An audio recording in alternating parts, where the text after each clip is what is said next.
வணக்கம். நம்ம சேனலுக்கு தொடர்ந்து ஆதரவளித்துக் கொண்டிருக்கும் நல்ல உள்ளங்களுக்கு நன்றி. எங்களால் முடிஞ்சிருக்க அண்மை தகவலை கொடுத்துட்ருக்கோம். மோடி அவர்களின் நிறைய பேச்சு, இன்றைக்கி முக்கியமான பேச்சு. பாகிஸ்தான் நம்மளை தாக்க போகுது. அகிலேஷ் யாதவும் நம்ம ராகுலும் தேர்தல் 4ஆம் தேதி ரிசல்ட் அன்னைக்கு ஃபாரின் போகிறாங்க. தீவிரவாதத்தை ஊக்குவிப்பது எஸ்பி அரசு, காங்கிரஸ் அரசு, இவங்கெல்லாம் மாஃபியா கூட கூட்டணி வச்சுருக்காங்க. அதாவது குறிப்பாக சொல்லணும்னா வெளிநாட்டு கூட சேர்ந்து இந்தியாவுக்கு பெரிய அச்சுறுத்தலாக இருக்காங்கன்னு சொல்ல வர்றார். அது இன்றைக்கி லைட்டாக ஆரம்பிச்சிட்டார், நாளைக்கு சொல்லிடுவார். என்னங்க திடீர்னு இப்படி ஆரம்பிச்சிட்டாருன்னா, நிறைய பிஜேபி தலைவர்கள் 4ஆம் தேதி ஊரில் இல்லை அப்படிங்கிற மாதிரியான தகவல்லாம் வருது. ஏன்னா ஏற்கனவே 5-6 தேதிகளில் பெரும்பாலானவங்க டிக்கெட் போட்டிருக்காங்க. பெரும்பாலானவங்க ஜெர்மனிக்கு, ஃப்ரான்ஸுக்கு போட்டிருக்காங்க. இன்னும் குறிப்பாக சொன்னால் தலைநகரில் யாரை இன்றைக்கி பிஜேபி தோற்றா பெருமளவுக்கு பாதிக்குமோ அவர்களே. ஏன்னா இன்றைக்கி சொல்கிறது என்னென்னா, அமித்ஷாவே ஊரில் இல்லைங்க, அப்புறம் மோடின்னு. அமித்ஷா இல்லைன்னா மோடி எப்படிங்க இருப்பார்? அப்போ என்னங்க எல்லாம் ஊருக்கு போகிறாங்க? ஆமாம்மா கேட்டால் G7 மாநாட்டுக்கு போகிறேன் அப்படிங்கிற மாதிரி அழைப்பு கொடுத்துருக்காங்க அமெரிக்காவில்னு சொல்கிறாங்க. ஆனால் கேட்டதுக்கு அந்த மாநாடெல்லாம் இப்போ இல்லைங்கிறாங்க. ஏன் திடீர்னு எல்லாரும் ஃபாரின் போகிறாங்க? அப்போ நிறைய பேர் சொல்கிறாங்க, இல்லைங்க ஃபாரின் போகிறதுக்கு காரணமே நீரவ் மோடி, ஏகப்பட்ட பேர் அங்கே இருக்காங்க, அவங்களுக்கு இவங்களுக்கும் பல டீலிங் இருக்குது அப்படின்னு. அதை மறைக்கிறதுக்கு தான் இவர் அதாவது லாலுவும் நம்ம அகிலேஷும் ராகுலும் டிக்கெட் போட்டிருக்காங்க. இவருக்கு தகவல் வந்திருக்கான். ஒரு பிரைம் மினிஸ்டர் உளவுத்துறையை கையில் வச்சுருக்காரு, அவருக்கு தெரியாமல் நீங்கள் ஃபாரின் போயிட முடியுமா? கொஞ்சம் யோசனை பாருங்கள். இன்றைக்கி இருக்க முடியல. அதாவது டிக்கெட் புக் பண்ணியிருக்காருன்னு இவருக்கு தகவல் வந்ததான். நம்ம என்ன கேட்குறோம்? டிக்கெட் புக் பண்ணதா தகவல் வந்தது, சரி ரைட்டுங்க, நீங்கள் இதே சொல்கிறீங்க அவங்க தோற்று போகிறாங்கன்னு. அவங்க வெளிநாடு போனால் உங்களுக்கு என்ன, உள்நாட்டில் இருந்தால் உங்களுக்கு என்ன? ஊரை விட்டு போனால் நல்லது தானே உங்களுக்கு. ஒன்று. இன்னொன்று, அப்படி வெளிநாட்டுக்கு போய் பாகிஸ்தானோட சேர்த்து இவங்க என்ன பண்ணிட முடியும்? அது என்னங்க, பாகிஸ்தானை படையெடுக்கிற அளவுக்கு இந்தியா மோசமாக இருக்குது. நம்ம எவ்வளோ பெரிய நாடு, திடீர்னு எதுக்கு பாகிஸ்தானை சொல்கிறீங்க? நமக்கு ஒன்றுமே ஒரு காமெடி பேசுகிறதுனா ஒரு அளவுக்கு தான், உண்மையிலேயே ரொம்ப என்டர்டெயின்மெண்ட்டாக இருக்குதுங்க. எதுக்கு இதெல்லாம் அவர் பேசுகிறாரு அப்படின்னு பார்த்தா வேறு ஒன்றும் இல்லைங்க. இவருக்கு அதிர்ச்சியான தகவல் என்னன்னு கேட்டிங்கன்னா, ராமர் கோயில்னு எல்லாரும் சொல்கிறோம். ராமர் கோயிலுக்கு புல்டோசர் வச்சு இடிச்சிருவாங்கிறாரு, ராமர் கோயிலை பூட்டு போட்டுருவாங்கிறாரு. உலக நாடுகள் முழுக்க இன்றைக்கி பெரிய டூரிஸ்ட் பிளேஸ் மாதிரி ஆயிடுச்சு ராமர் கோயில். சரி, இந்த ராமர் கோயில் இருக்கக்கூடிய இடம் இருக்குல்ல, அதிலிருந்து வரக்கூடிய தகவல் தான் இன்றைக்கி மோடியை மிகப்பெரிய அதிர்ச்சி ஆளாச்சிருக்கு. ஏன்னா ராமர் கோயில் இருக்கிற இடம் பேர் பைசாபாத். இந்த பைசாபாத்தில் பார்த்தீங்கன்னா லல்லு சிங் அவர் தான் பிஜேபி வேட்பாளர். 2014, 2019 2ல் ஜெயிக்கிறார். இதில் என்னென்னா, ஏற்கனவே இதில் என்ன பண்ணியிருக்காரு, அகிலேஷ் வேட்பாளரை போடுறார். யாருன்னா பட்டியலின சமூகத்தை சேர்ந்த மில்கிப்பூர் தொகுதியினுடைய தலைவர், ஊர் தலைவர் அம்முதாஸ், அவரை வேட்பாளராக போடுறார். பகுஜன் சமாஜ் கட்சி சத்யானந்தம் அப்படிங்கிற ஒருத்தர், சத்யானந்தம் பாண்டே, அவரை போடுறாங்க. அதுக்கப்புறம் கம்யூனிஸ்ட் நிற்கிறாங்க. இதில் என்ன சிக்கல் வருதுன்னா, ஏற்கனவே அங்கே பெரும்பான்மையாக இருக்கிறவங்க பட்டியல் சமூகம் 26%. அதற்கு அடுத்து பார்த்திங்கன்னா யாதவர்கள், இஸ்லாமியர்கள் 2 பேரும், இஸ்லாமியர்களும் யாதவர்களும் 12% இருக்காங்க. அப்புறம் குருமி இனம் இருக்குது ஒரு 7%. அது இல்லாமல் பிராமின்ஸ் ஒரு 12% இருக்காங்க. அதுக்கப்புறம் பார்த்திங்கன்னா இன்னொரு சமூகம், அதாவது இவன் ராஜபுத்திரர், அது ஒரு 7. இப்படி இருக்கக்கூடிய நேரத்தில் எந்த கூட்டல் கழித்தல் போட்டாலும் கண்டிப்பாக அகிலேஷ் தான் ஜெயிப்பார். ஏன்னா ஏற்கனவே அவர் எம்எல்ஏவாக இருக்கார் மில்கிப்பூரில், பட்டியல் இனத்தை சேர்ந்தவர். இதில் என்ன சிக்கல்னா, உயர் ஜாதியினர் வாக்குகள் போயிடக்கூடாதுங்கிறதுக்காக அந்த பிராமண சமூகத்தின் வேட்பாளராக அவர் மம்தா இவங்க போட்டிருக்காங்க, நம்ம யார், மாயாவதி, சத்யானந்த பாண்டேவை. என்ன பிரச்சனை அப்படின்னு பார்த்தீங்கன்னா, யாதவர் ஓட்டு, பட்டியலின ஓட்டு, அதுக்கப்புறம் பார்த்தீங்கன்னா ராஜபுத்திரர் 7% ஓட்டு. இதை வச்சு பார்த்தாவே அகிலேஷ் யாதவ் வேட்பாளர் பெரிய மார்ஜினில் ஜெயிப்பார். அதற்கு ஒரு காரணம், போன தடவை 2019 இதே லல்லு சிங் நின்னார். 2014 அவர் 2 லட்சம் வாக்கில் ஜெயிக்கிறார். ஆனால் போன தேர்தலில் வெறும் 60,000 வாக்கில் ஜெயிக்கிறார். ஏன்னா மாயாவதி அகிலேஷோட கூட்டணியில் நிற்கிறாங்க. அதனால் பட்டியலின வாக்குகள் மொத்தமாக அகிலேஷ்க்கு விழுந்துருச்சு. அதனால் 60,000 மார்ஜினில் ஜெயிக்கிறாங்க. அப்போ அவருக்கு கை கொடுத்தது யாருன்னா, ராஜபுத்திரன் அப்படியே 7%.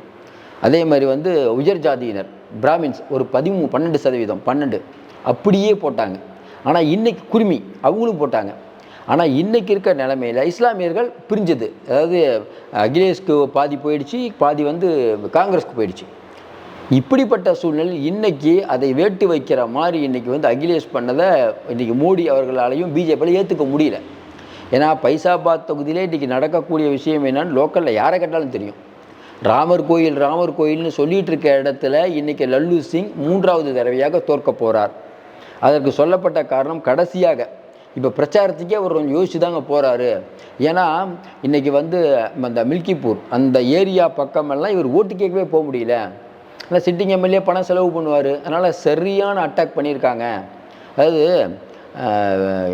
அகிலேஷும் ராகுல் கூட்டணி இந்த தேர்தலில் பயங்கரமாக ஒர்க் அவுட் ஆகிருக்கு. அதுக்கு என்ன காரணம்னா 2 பேர் மேலே இருக்க அபிமானத்தெல்லாம் தாண்டி மோடிக்கு எதிரான ஒரு பெரிய அளவீசுது. நீங்களே யோசனை பாருங்க.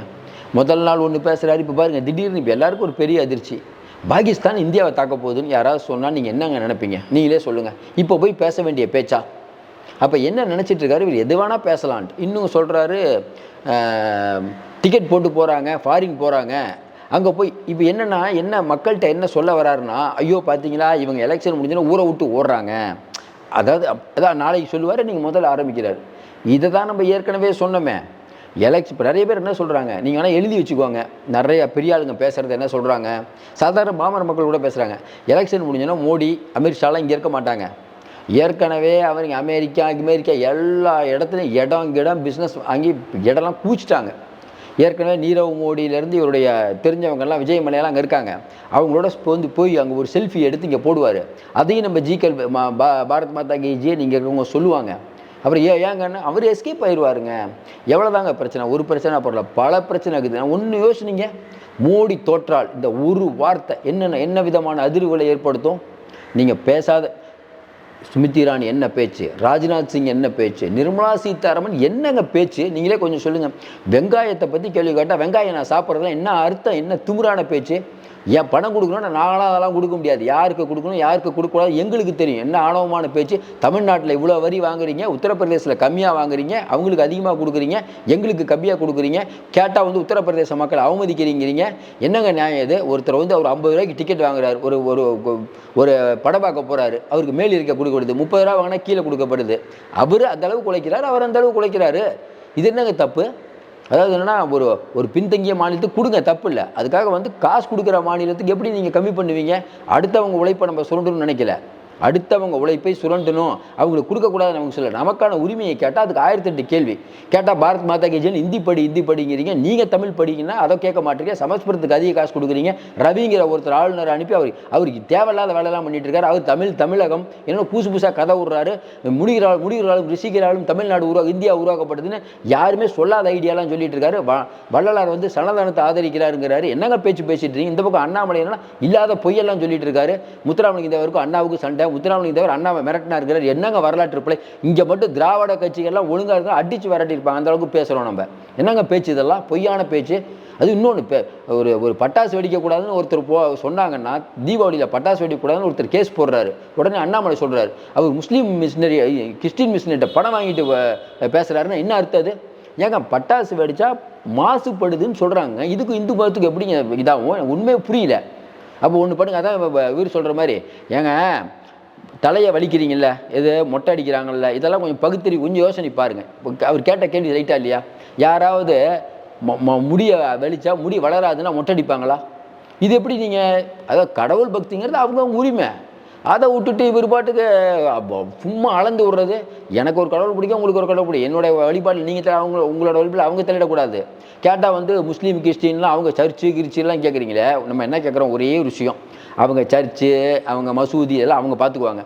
நம்ம இந்துவில் இவ்வளோ பிரச்சனை இருக்குதுன்னு கேட்குறாங்க. அதுக்கு பதில் சொல்லிட்டு அறநிலைத்துறையை கையில் எடுத்துக்கோங்கிறது. அதாவது விதண்டாவாதம் பேசுகிறதுல பிஜேபியை விட்டா பிஜேபி. அதுவும் இவங்க பேசுகிறதெல்லாம் பார்த்தா பெண்களுக்கு பாதுகாப்புமா, இவங்க மாதிரி அக்குருவம் பிடிச்சவங்க எவங்களுமே இல்லை. இவங்க போடுற வீடியோ ஆடியோலாம் ஏதாவது அந்த கூட்டத்துக்கு வந்து பொண்ணு பணம் வாங்கிட்டு வரலன்னு சொல்லிட்டு வீடு பூந்து அடித்ததுனால தானே அமர் பிரசாத் ரெட்டி மேலே கேஸ் இருக்குது. அவங்க ஆளுங்க அடித்தாங்க தானே கேஸ் இருக்குது. கொடிக்கம்மோ ஏதாவது ஆக்கப்பூர்வமாக பண்ணுறீங்களா? ஒரு கொடிக்கம்மோ வைக்கிறதுக்கு பிரச்சனையா? அது 2 மணிக்கு எல்லாரும் கூட்டிட்டாங்க. 2 மணிக்கு எப்படி எல்லாம் எந்திரிக்கிறாங்க? அதான் சொல்கிற மாதிரி சில பேர் சார் மேக்கப்லாம் போட்டு வராங்க சார் வீடியோ எடுப்பாங்கன்னு. இதெல்லாம் ஒரு பிரச்சனையா? மக்கள் பிரச்சனையெல்லாம் விட்டுட்டு கோயில் கட்டுறது, ராமருக்கு கோயில் கட்டியாச்சு. அடுத்து சீதைக்கு கோயில் கட்டுறது, அடுத்து ஞானபாபி மசூதி இடிக்கிறது, இன்னொன்று ஊரில் எங்கெங்கெல்லாம் மசூதி இருக்கோ அங்கெல்லாம் இடிக்கிறது.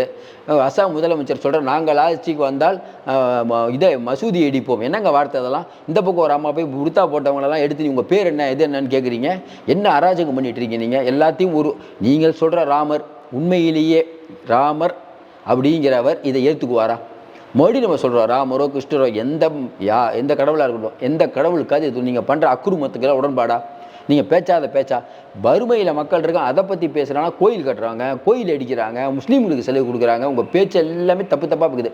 ஒன்று தெரியுது, நீங்கள் தோக்க போகிறீங்க. நீங்கள் சவுத் பிளாக்கில் வந்து எரியுது, ஐடி ஆஃபீஸ் எரியுது, உங்கள் பிஜேபி ஆஃபீஸே எரியுது. இதெல்லாம் வச்சு பார்க்கும்போது ஏதோ வாரி சுருட்டிட்டு ஓட போகிறீங்கிற எண்ணம் மக்கள்கிட்ட வந்துருச்சு. ஒட்டு மொத்தமாக சுருட்டிக்கிட்டு இன்றைக்கி பிஜேபிங்கிறது இருக்கக்கூடிய நிலைமை என்னென்னா, மோடி அமித்ஷா அதனுடைய முடிவுரை எழுதி விட்டார்கள்.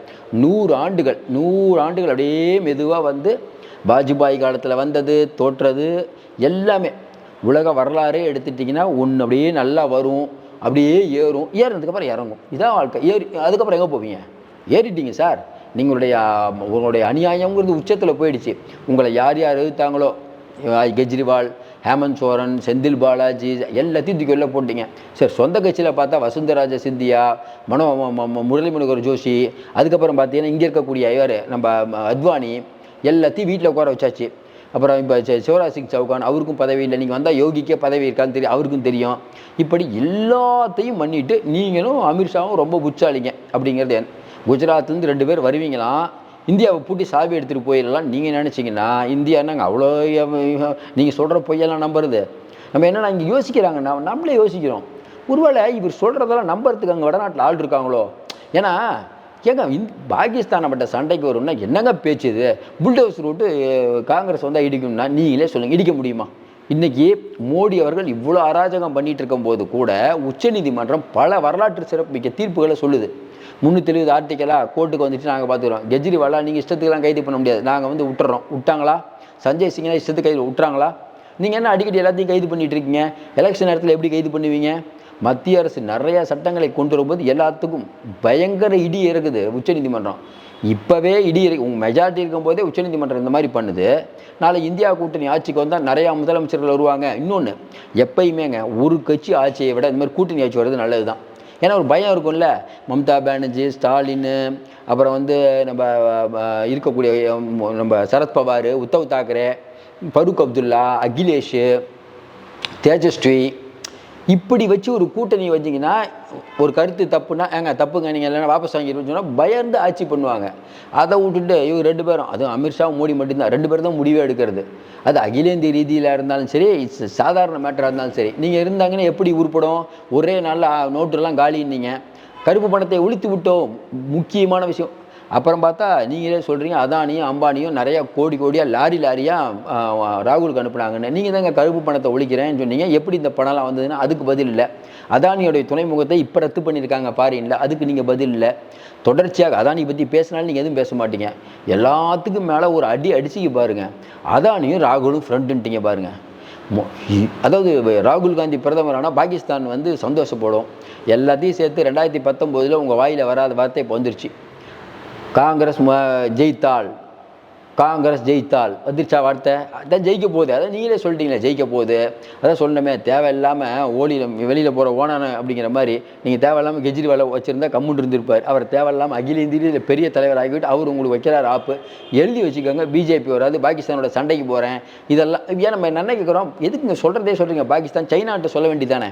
சைனாங்கிற பேரை நீங்கள் சொல்ல மாட்டீங்கன்னா உங்கள்கிட்ட நிறையா மேட்ரு மாட்டிக்குதுங்கிறாங்க.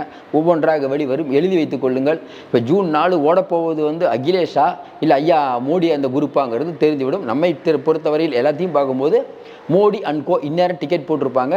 மக்கள்லாம் சொல்கிற மாதிரி அவர்கள் இந்த எலெக்ஷன் முடிஞ்சோன்னா பாருங்கள் யாரும் இருக்க மாட்டாங்க. அவங்கள எங்கே போய் தேடுவீங்க?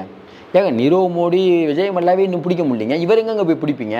அவர் அங்கே போய் வீடியோ எடுத்து போட்டு அங்கெல்லாம் ஏதோ பண்ணியிருப்பார், செட்டில் பண்ணியிருப்பார், பெரிய அளவுக்கு பண்ணியிருப்பார். அதுக்கப்புறம் இருங்க எல்லாம் போங்க, பொறுத்திருந்து பாருங்கள். மீண்டும் சந்திப்போம். நன்றி, வணக்கம்.